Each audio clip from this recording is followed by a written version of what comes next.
ઉપર એટલું બધું પડી રહ્યું કે ચાણકાના ખાતામાં ટ્રાન્સફર થાય એનું કોઈ નક્કી જ નહીં. રાજા તો પહેલા એની ઈચ્છા એવી હતી કે મારા રાજ્યની પબ્લિકને જમાડું, એટલે મને જમાડવા રાખ્યો. ગાર્ડન હતો બાજુમાં, રસોઈયા રસોઈ બનાવતા હતા અને ગાર્ડનની અંદર હાપ આવ્યો. હાપ આવ્યો એટલે સંજય ઉપર બાજ ફરતો હતો. આ બાજની નજર હાપ ઉપર પડી, એટલે બાજને તડપ મારી હાપને ઉઠાયો. હાપ બચવા માટે પોતાના મોઢામાંથી ઝેર ઓકતો હતો, પેલાના પંજાબમાંથી છૂટવા માટે. આ ઝેર જે ઓક્યું એ નેચર રસોઈયો દાળ બનાવતો હતો, દાળમાં પડ્યું. રસોઈયાને ખબર નહીં કે ચાણ શું થયું, દાળમાં આવીને પડ્યું. એટલે રાજા હતા, એમનો નિર્ણય તો આખરી હોય. એને આદેશ આપ્યો કે પહેલા ગામના રાજ્યના જેટલા બ્રાહ્મણ હોય બ્રાહ્મણ પહેલા જમાડો, પછી બીજી પબ્લિક જમો. હવે દાળમાં ઝેર પડેલું એ કોઈને ખબર નહીં. જેટલા બ્રાહ્મણો જમવા ઉઠાડે, જે બ્રાહ્મણ જમે બધા નહીં મરી ગયા.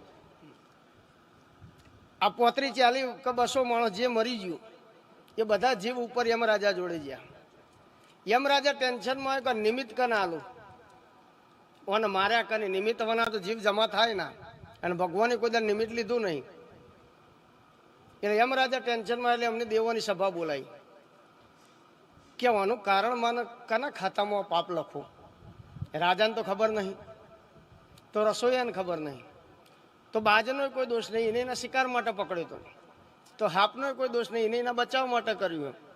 કે એક કામ કરો, પેન્ડિંગ રાખો, પેન્ડિંગ, સમય આવશે ત્યારે કોકના ખાતામાં ટ્રાન્સફર કરીશું.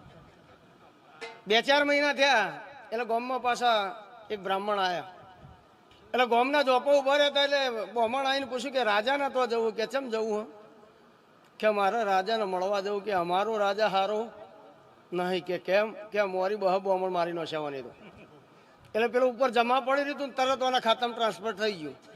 કે ગુનેગાર નથી રાજા, અને છતો હાર્યો રાજાને ગુનેગાર ઠેરવા, તો એના ખાતામાં ટ્રાન્સફર કરી દો, ગુનેગાર જ હાર્યો ગણાય. એટલે સીધું એના ખાતામાં 200 માણસનું જમા થઈ ગયું. એટલે આવો કંઈક ઉપર પાપ પડી રહ્યો કે જેનો કોઈ ધણી નહીં. એટલે તમે ધણી થવા નીકળ્યા હો તો તમે જોડો, તમારું કર્મ જોડો. એટલે એવો કોઈ જાતે ધણી થવા નીકળતા નહીં ભાઈ.